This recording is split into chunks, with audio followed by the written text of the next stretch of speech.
संसद का सत्र 4 दिसंबर से शुरू होना है और इसी को लेकर आज सरकार की तरफ से सर्वदलीय बैठक बुलाई गई। इस बार 3 दिसंबर को 5 राज्यों के चुनावी नतीजों की घोषणा के मद्देनजर संसदीय सत्र से 2 दिन पहले यानी आज सभी दलों के साथ बैठक हुई। तृणमूल सांसद महुआ मोइत्रा के खिलाफ कैश फॉर क्वेरी आरोपों पर एथिक्स कमेटी की रिपोर्ट भी इस सत्र में लोकसभा में पेश की जाएगी। पैनल द्वारा अनुशंसित बहिष्कार के प्रभावी होने से पहले रिपोर्ट को सदन द्वारा अनुमोदित किया जाना चाहिए। ये बैठकें 4 दिसंबर से 22 दिसंबर तक 15 बैठकों के साथ कुल 19 दिनों तक चलेगी। संसदीय कार्य मंत्री प्रहलाद जोशी ने कहा कि नियम और प्रोसीजर के तहत सरकार हर एक मुद्दे पर चर्चा कराने के लिए तैयार है। विपक्ष को इस बात का ध्यान रखना होगा कि कोई भी चर्चा नियम के तहत ही होगी। कैमरा पर्सन भरत रावत के साथ रमन कुमार, दिल्ली, न्यूज 24।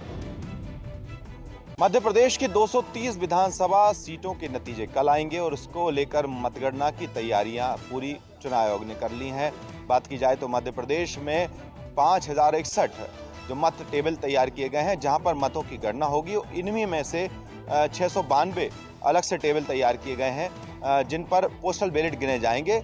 और जो तैयारियों की बात की जाए तो अलग अलग जो स्ट्रांग रूम है, यहाँ पर तैयारियां की गई हैं, पुलिस फोर्स तैनात की गई है और साथ ही सीसीटीवी भी लगाए गए हैं। तो बीजेपी और कांग्रेस अभी भी ये दावे करती है कि मध्य प्रदेश में उनकी सरकार बनेगी। शिवराज सिंह चौहान कह रहे हैं कि मध्य प्रदेश में 150 से ज़्यादा सीटें लेके आएंगी, लेकिन कमलनाथ का ये दावा है कि मध्य प्रदेश में कांग्रेस की सरकार बनेगी। यही वजह है कि पीसीसी भोपाल में पीसीसी कार्यालय के ठीक बाहर उत्साह में जो कार्यकर्ता हैं कांग्रेस के, उन्होंने एक पोस्टर भी लगा दिया है बधाई संदेश देते हुए कि कमलनाथ फिर आ रहे हैं कमलनाथ। लेकिन कुल मिलाकर जो वोटिंग के बाद अब जो काउंटिंग है उस पर जो नतीजे आएंगे उस पर सबकी नजर रहेगी। कैमरा पर्सन कमलेश व्यास के साथ विपिन श्रीवास्तव, न्यूज 24, मध्य प्रदेश।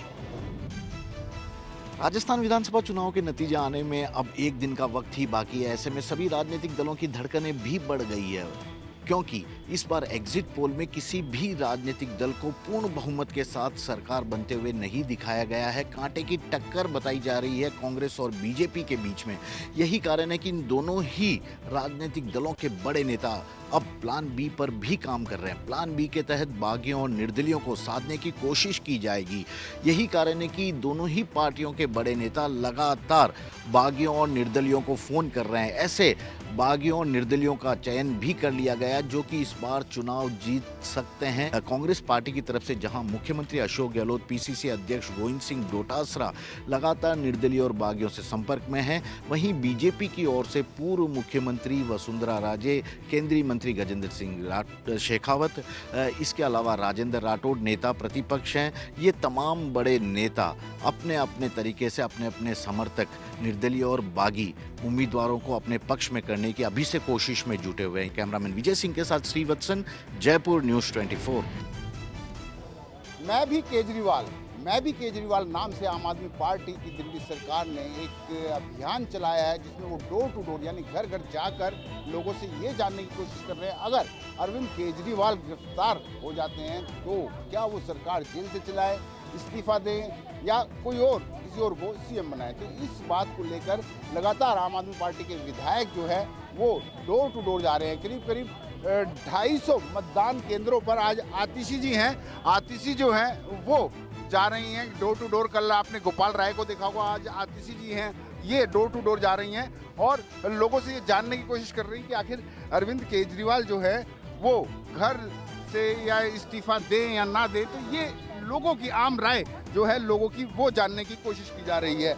जो लगभग 2600 जो 250 वार्ड और 2600 मतदान केंद्र जो है हर जगह पर ये लोग जाकर इस मामले में पूरा 1 तारीख से लेकर 20 दिसंबर यानी दिसंबर के 20 तारीख तक ये पूरा का पूरा इसमें सर्वे करेंगे और लोगों से उनकी राय जानने की कोशिश करेंगे। कैमरामैन अविनाश राणा के साथ विनय सिंह, न्यूज 24, दिल्ली। उत्तर प्रदेश के नेताओं के रडार पर आ गई है प्रदेश की ब्यूरोक्रेसी। सांसदों और विधायकों की तरह ही अधिकारियों पर भी नियमावली बनाने की मांग की गई है। दरअसल अभी तक माननीय लगातार ब्यूरोक्रेसी की अनदेखी और मनमाने रवैये से परेशान थे, लेकिन अब नेताओं ने खुलकर ब्यूरोक्रेट के खिलाफ मोर्चा खोल दिया है। हैरानी की बात यह है कि सत्ताधारी बीजेपी के विधायक ने ही अधिकारियों पर भ्रष्टाचार और दागी अफसरों पर कार्रवाई और जांच की मांग कर दी है और कहा है कि अधिकारियों पर भी जांच की व्यवस्था बनानी चाहिए। बीजेपी एमएलसी विजय बहादुर पाठक ने बाकायदा पत्र लिखकर इसकी मांग की है।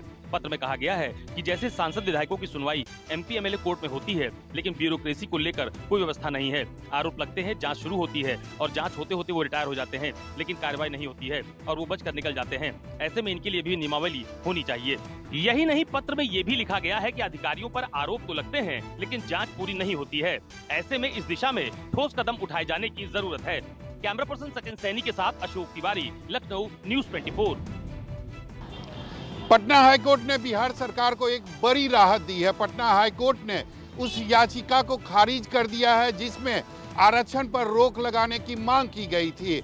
हालांकि इस मामले में अगली सुनवाई 12 जनवरी को रखी गई है। पटना हाई कोर्ट में नए आरक्षण कानून को गैर संवैधानिक बताते हुए रोक लगाने की मांग के साथ याचिका दायर की गई थी, जिसके बाद इस मामले में शुक्रवार को सुनवाई हुई और कोर्ट ने इस पर सुनवाई करते हुए आरक्षण पर रोक लगाने से साफ इनकार कर दिया।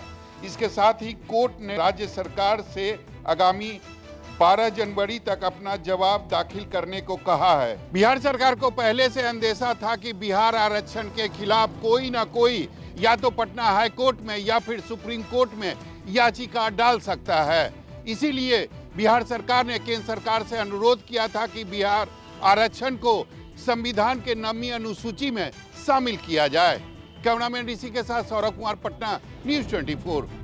पश्चिम बंगाल के कोलकाता में रोजगार मेला का आयोजन किया गया है और इस मेले के तहत में ऐसे लोगों को नौकरियां दिया जाएगा जिसमें अंदर में कलाकार हो।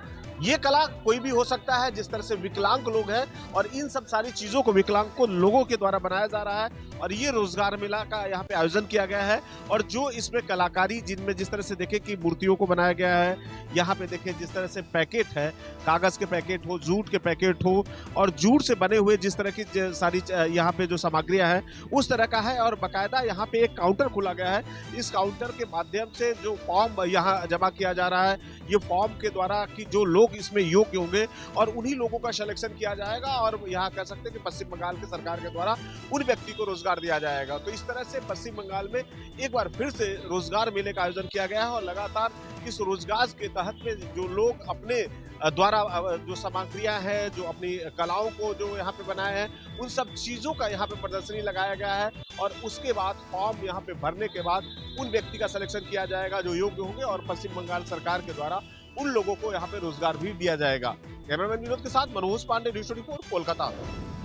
आगामी लोकसभा चुनाव जैसे नजदीक आ रहे हैं, वैसे अजित पवार अपने तीखे तेवर चाचा शरद पवार को दिखा रहे हैं। एक बार फिर से अजित पवार ने शरद पवार पर सर्जिकल स्ट्राइक की है। इसके साथ ही अपनी चचेरी बहन सुप्रिया सुले के सामने बारामती लोकसभा सीट से अपना खुद का प्रत्याशी उतारने का भी ऐलान कर दिया है। करजत में छोटे पवार ने अपने पार्टी की शिविर के समापन भाषण के दौरान शरद पवार के खिलाफ जमकर भड़ास निकाली। उन्होंने कहा कि शरद पवार का अध्यक्ष पद से इस्तीफा देना महज एक नौटंकी थी। अजित पवार ने खुलासा करते हुए कहा कि पहले तो शरद पवार ने सरकार में शामिल होने के लिए हरी झंडी दे दी।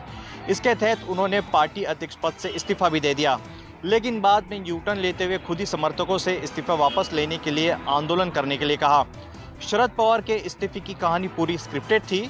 अजित पवार शरद पवार पर पिछले 5 साल से लगातार बीजेपी के साथ शामिल होने का दबाव बना रहे थे। कैमरा पर्सन दिलीप बावरे के साथ अंकुश जायसवाल, न्यूज़ 24 मुंबई।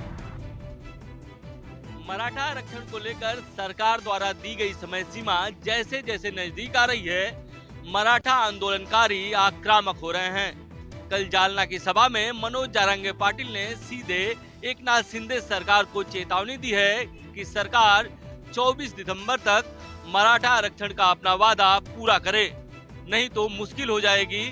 कब तक मराठा समाज अन्याय बर्दाश्त करता रहेगा। यानी सीधे सीधे मनोज जारंगे पाटिल ने अब सरकार को चेतावनी दे दी है। इससे पहले मनोज जारंगे पाटिल 2 बार अनशन पर बैठ चुके हैं।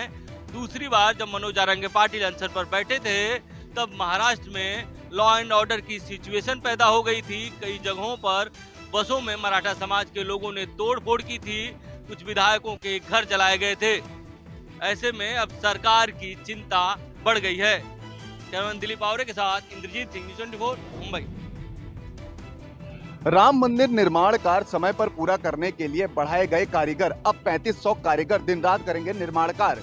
रामनगरी अयोध्या में बन रहे भव्य मंदिर के भूतल के निर्माण कार्य इस साल 31 दिसंबर तक पूरा करने के लिए श्री राम जन्मभूमि तीर्थ क्षेत्र ने कारीगरों की संख्या बढ़ाई है। अभी तक 2500 कारीगर मंदिर निर्माण कार्य में लगे थे। तीर्थ क्षेत्र ने इस फैसले के बाद अब कारीगरों की संख्या 1000 और बढ़ा दी गई है। अब कारीगरों की संख्या 3500 हो गई है। दिन रात 3 पालियों में कार्य करेंगे ये कारीगर। भूतल के साथ ही प्रथम तल का भी काम चल रहा है। भवन निर्माण समिति ने दोनों तलों के निर्माण कार्य पूरा करने का लक्ष्य लेकर चल रही है। साथ ही आपको ये भी बता दें कि 22 जनवरी के बाद भूतल के गर्भगृह में रामलला के स्थापित होने के बाद सिर्फ गर्भगृह तक रामलला तक जाने की ही अनुमति होगी। कैमरा पर्सन सचिन सैनी के साथ मनोज पांडे, लखनऊ न्यूज़ 24। सीबीएसई ने बोर्ड की परीक्षा शुरू होने से पहले बड़ा ऐलान किया है। अब 10वीं और 12वीं में डिस्टिंक्शन या डिवीजन जो है वो सीबीएसई की तरफ से नहीं दी जाएगी। यहाँ आपको बता दें कि एग्जाम 15 फरवरी 2024 से शुरू होंगे, जो कि अप्रैल तक चलेंगे। इसके लिए जल्द ही डेट शीट भी जारी होगी। हालांकि अभी बोर्ड ने इस संबंध में कोई जानकारी तो नहीं दी है, लेकिन उम्मीद है कि इस महीने बोर्ड टाइम टेबल जारी कर देगा। और उससे पहले सीबीएसई का एक बड़ा ऐलान, एक बड़ा फैसला सामने आया है, जिसमें कहा गया है कि अब 10वीं और 12वीं की बोर्ड परीक्षाओं में कोई ओवरऑल डिवीजन या डिस्टिंक्शन नहीं दी जाएगी। परीक्षा में शामिल होने जा रहे छात्र छात्राएं पोर्टल पर जाकर इसकी जांच कर सकते हैं। सीबीएसई ने जारी नोटिस में कहा है कि बोर्ड परीक्षाओं में स्टूडेंट्स के मार्क्स कैलकुलेट करने के लिए क्या क्राइटेरिया रहेगा। इस संबंध में सीबीएसई को कई अनुरोध प्राप्त हो रहे हैं और इसी बारे में ये सूचित किया जा रहा है कि अब कोई डिस्टिंक्शन और डिवीजन नहीं दी जाएगी। कैमरामैन अविनाश राणा के साथ दिव्या अग्रवाल, दिल्ली न्यूज़ 24।